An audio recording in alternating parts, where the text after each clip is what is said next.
Dasar dunia ini transendental dan bersifat irasional, yaitu kehendak buta. Kehendak ini buta, sebab desakannya untuk terpuaskan tidak bisa dikendalikan dan tidak akan pernah terpenuhi.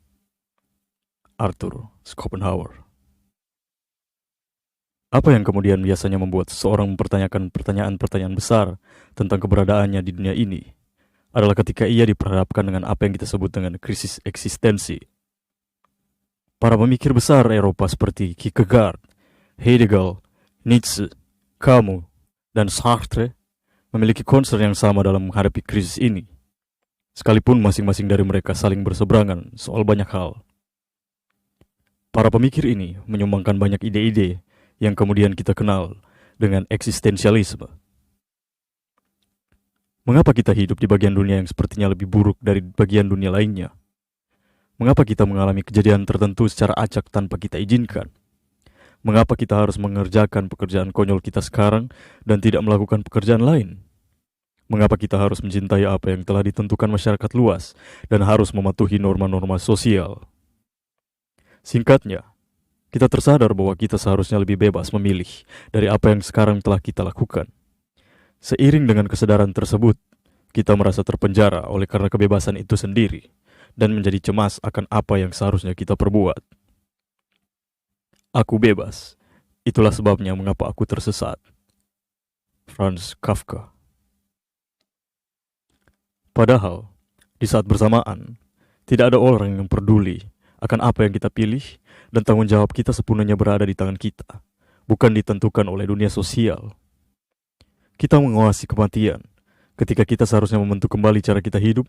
Waktu terus berlalu dan kematian menghantui kita, sehingga kita memahami bahwa kecemasan merupakan bagian dari kondisi dan hakikat kita sebagai manusia.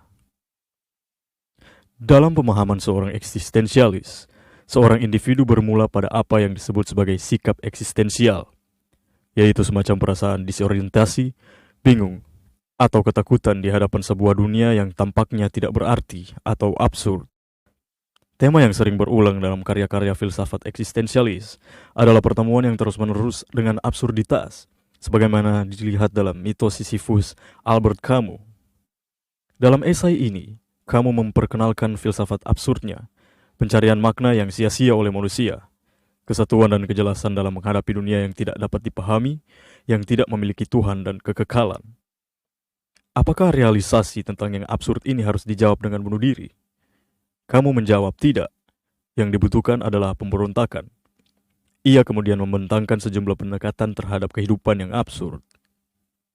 Bab terakhirnya membandingkan absurditas kehidupan manusia dengan situasi yang dialami Sisyphus, tokoh dalam mitologi Yunani yang dikutuk untuk selama-lamanya mengulangi tugas yang sia-sia mendorong batu karang ke puncak gunung, tetapi pada akhirnya batu itu bergulir jatuh kembali. Esai ini menyimpulkan, perjuangan itu sendiri sudah cukup untuk mengisi hati manusia. Kita harus membayangkan bahwa Sisyphus berbahagia. Konsep lain yang tidak kalah terkenal adalah perkataan dari Jean-Paul Sartre, eksistensi mendahului esensi. Sartre membalikkan pandangan filsafat tradisional bahwa esensi atau kodrat sesuatu itu lebih mendasar dan tak dapat diubah daripada eksistensi atau keberadaan. Bagi kaum eksistensialis, manusia melalui kesadaran mereka dapat menciptakan nilai mereka sendiri dan menentukan makna kehidupan mereka sendiri, karena manusia tidak memiliki identitas atau nilai yang melekat dengan dirinya.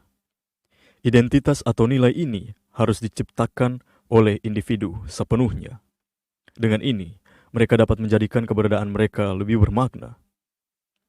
Manusia dengan kesadarannya dapat mempertanyakan soal apa saja dan berusaha mencari jawaban atas pertanyaan-pertanyaan itu. Manusia juga mencari makna sesuatu dengan menggunakan pikirannya yang sadar. Dalam panggung dunia, manusia seolah bebas bereksistensi, bebas memilih peran, bebas memilih kacamata pandang, bebas memilih kepercayaan serta bebas-bebas yang lain. Tetapi mesti diingat, ada hal-hal yang bersifat tetap, baku, dan hakiki yang tak bisa dilemparkan kepada pilihan bebas manusia, misalnya kematian, menjadi tua, dan sakit. Manusia mungkin merasa bebas dan merasa tidak terikat kepada sebuah ketetapan, keharusan tertentu apapun bentuknya, tetapi kodrat manusia adalah esensinya juga. Manusia membutuhkan cinta atau kasih sayang. Itu karena hal itu adalah merupakan kodratnya. Manusia mungkin merasa tak terikat kepada apapun, tetapi setiap manusia yang hidup pasti akan mati karena itu adalah takdirnya. Kodrat atau takdir adalah esensi manusia yang telah ditetapkan mendahului eksistensinya. Maka dari itu, filsafat ini memberi tekanan pada pengalaman yang konkret yang berbeda-beda. Martin Heidegger memberi tekanan pada kematian yang menyuramkan segala sesuatu. Dikatakan oleh Heidegger bahwa di dalam kesibukan dan kecintaan untuk memelihara, manusia merasa cemas akan ketiadaan karena ketiadaan ini mengancam yang ada. Kematian ini adalah akhir yang selalu hadir. Maka eksistensi manusia adalah eksistensi yang menuju ke kematian. Filsafat eksistensialisme menilai manusia sebagai pribadi aktif yang dalam kebebasannya mampu menentukan pilihan dan memutuskan apa yang terbaik bagi kehidupannya sendiri tanpa intervensi dari siapapun atau apapun. Dengan potensi-potensi tersebut, manusia bisa melawan arus fakta alam dan berevaluasi.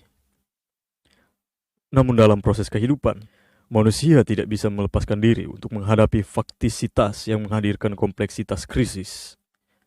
Dalam pertarungan antara idealisme dan realitas inilah, manusia seringkali terkurung dalam penampakan-penampakan ideal yang sebenarnya menjebak. Kebebasan ternyata bisa saja menjadi penjara, dan kehendak bisa saja menjadi bumerang bagi eksistensi manusia itu sendiri.